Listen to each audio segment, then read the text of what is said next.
Warning!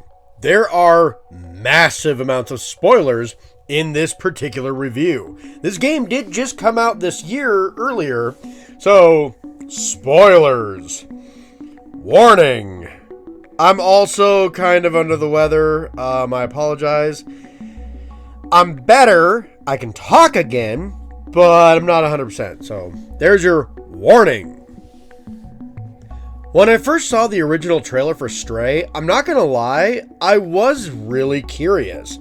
But I also didn't really understand what I was seeing was a video game. I thought it was an actual tech demo. To showcase the idea, the development team managed to mocap a cat. This, in and of itself, is a very impressive feat, considering gaining realistic movements from a cat was considered near impossible. Well, this team did it.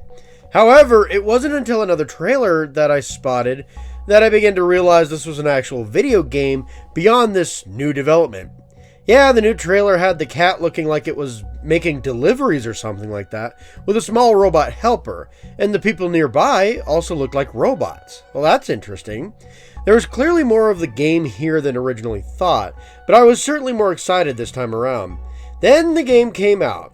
I wanted to play it right away, but being strapped for funds, I wasn't planning on playing this game this year. Yeah, come to find out, however, PlayStation decided to give away Stray to their subscribers for free, and I do happen to be a PlayStation subscriber.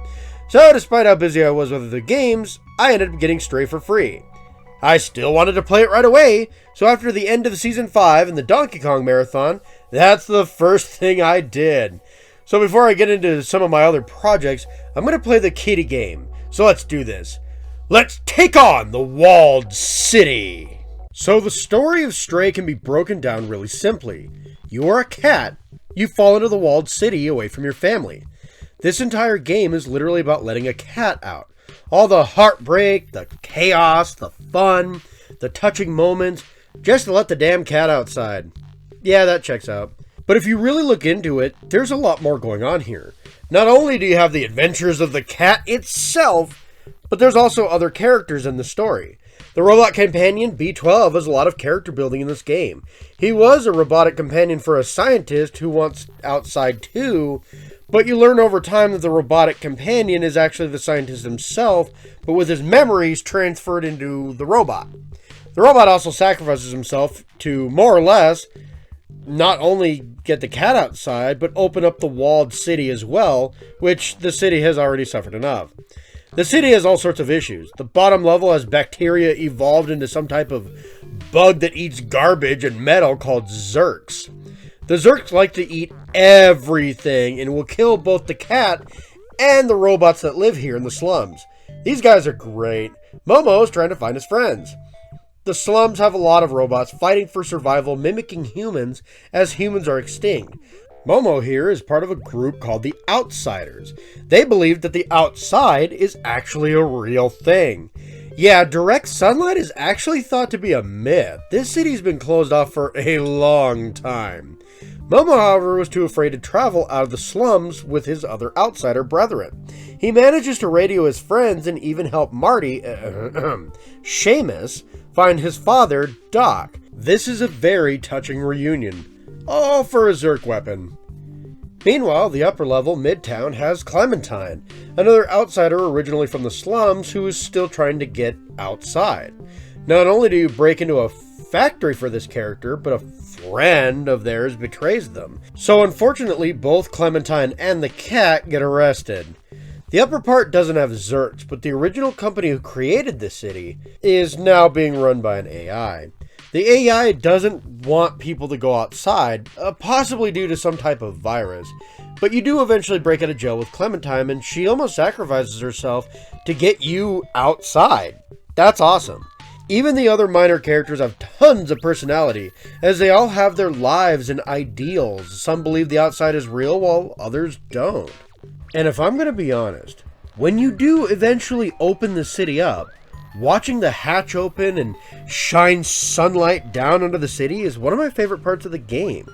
Watching the Zurks die, watching the AI disengage, seeing Momo see real sunlight for the first time. Oh, I love this scene. Outside of this, as my fiance puts it, this is lo-fi turned into a video game. The setting is all urban, overtaken by green and infection.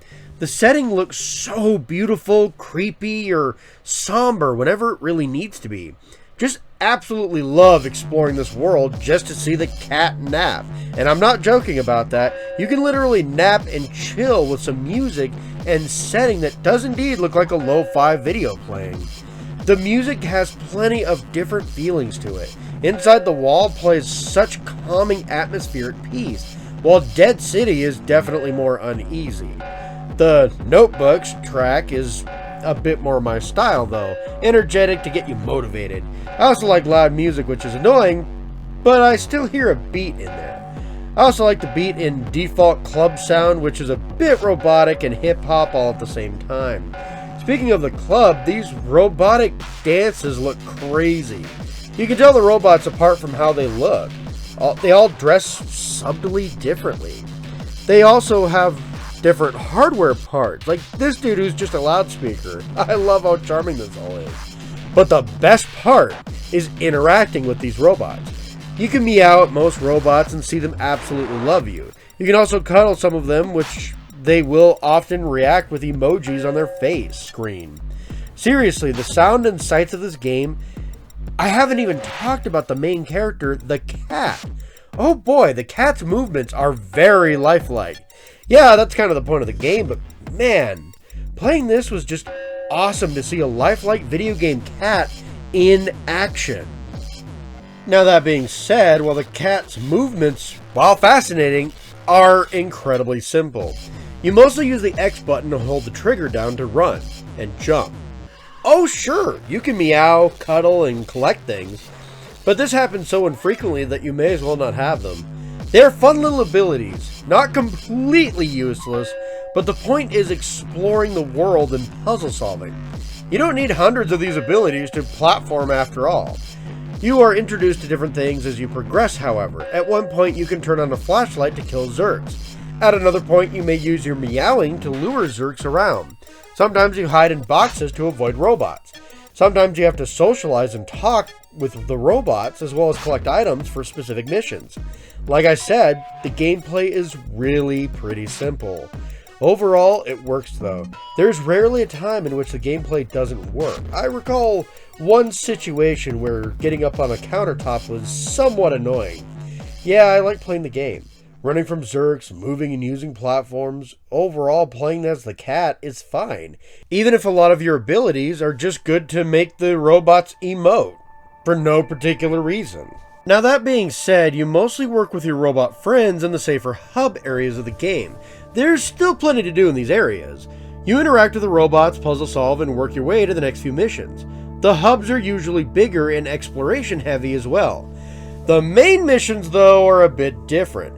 There's plenty to do in Stray when you get right down to it, but most of these missions are based around avoiding things. You have to run and avoid Zurks to get to the first hub area, along with some platforming. You have to avoid them and puzzle solve in one mission, which gets real dicey. You get to kill them in the next few missions, which is pretty fun. Then you have killer robot AIs to deal with, which you have to use stealth, but in a different way. Nothing says fun like playing Metal Gear Kitty, am I right? These stealth platforming sections are broken up well enough with the hub areas for sure.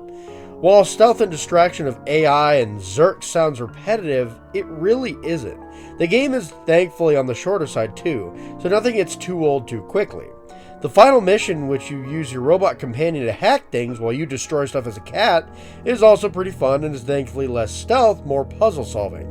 Actually, there's a fair bit of problem solving and puzzle practice that you're going to get while dealing with the enemies of this game, to spicing up some of the missions as well. Of course, if that isn't living up to expectations, you can try and find some of the secrets in the game too. There are several things you can collect. If you do side missions for NPCs, you can collect badges for your cat to wear. Most of these are little fun side quest rewards. Some of the badges you have to find in very obscure as all hell locations though. The further you go into the game, the more side quests seem to just get ditched in favor of this, and I'm not sure as to why. This makes getting the last few badges without a guide kind of annoying. It is cool to find these as they're little treasures, but it's mostly reserved for memories. Yeah, your little AI companion has his memories gone. You can find these scattered throughout the hubs and different missions. They aren't too hard to find as they glow, and you can kind of tell which missions and hubs that they're going to be in thanks to the menu layout showing them to you. This is great. For a reward, you get a new outfit. Yeah, it's an outfit vest that looks like a CD or Back to the Future hat like color for your cat's vest. You'll have to replay missions to see it, though. Yeah, unfortunately, there's not a New Game Plus, and you probably are going to get this towards the end of the game, so you're actually just going to have to go and replay certain missions just to see it. That kind of sucks, but the memories are also really good world building, so there's that. Overall, there are a few minor flaws in Stray. This can be seen as rough around the edges, but personally, I don't think these flaws are major enough to detract from the game itself. Nominated for Game of the Year is a big honor, and I think the nomination at least is well deserved. This game accomplishes everything it sets out to do. The story is good, the secrets are fun, the gameplay is great. The only real issue is the game is on the shorter side, though I think that may be for the better. If the game was longer, I could see this getting boring, and for some reason they added a speedrun achievement to the game, built to chill, which is kind of silly. Overall though, I think the game is a masterpiece that everyone should at least try out. It isn't the biggest game, but it is an incredibly fun experience. However, that's all the time I have to talk about Stray. I'm glad I played this title, but I'm working on plenty of other games, including, but not limited to, Resident Evil. If you like the video, hitting the like button helps show that. Subscribing and hitting the bell helps get my content a little easier. And leaving a comment always helps my channel. Take care, what?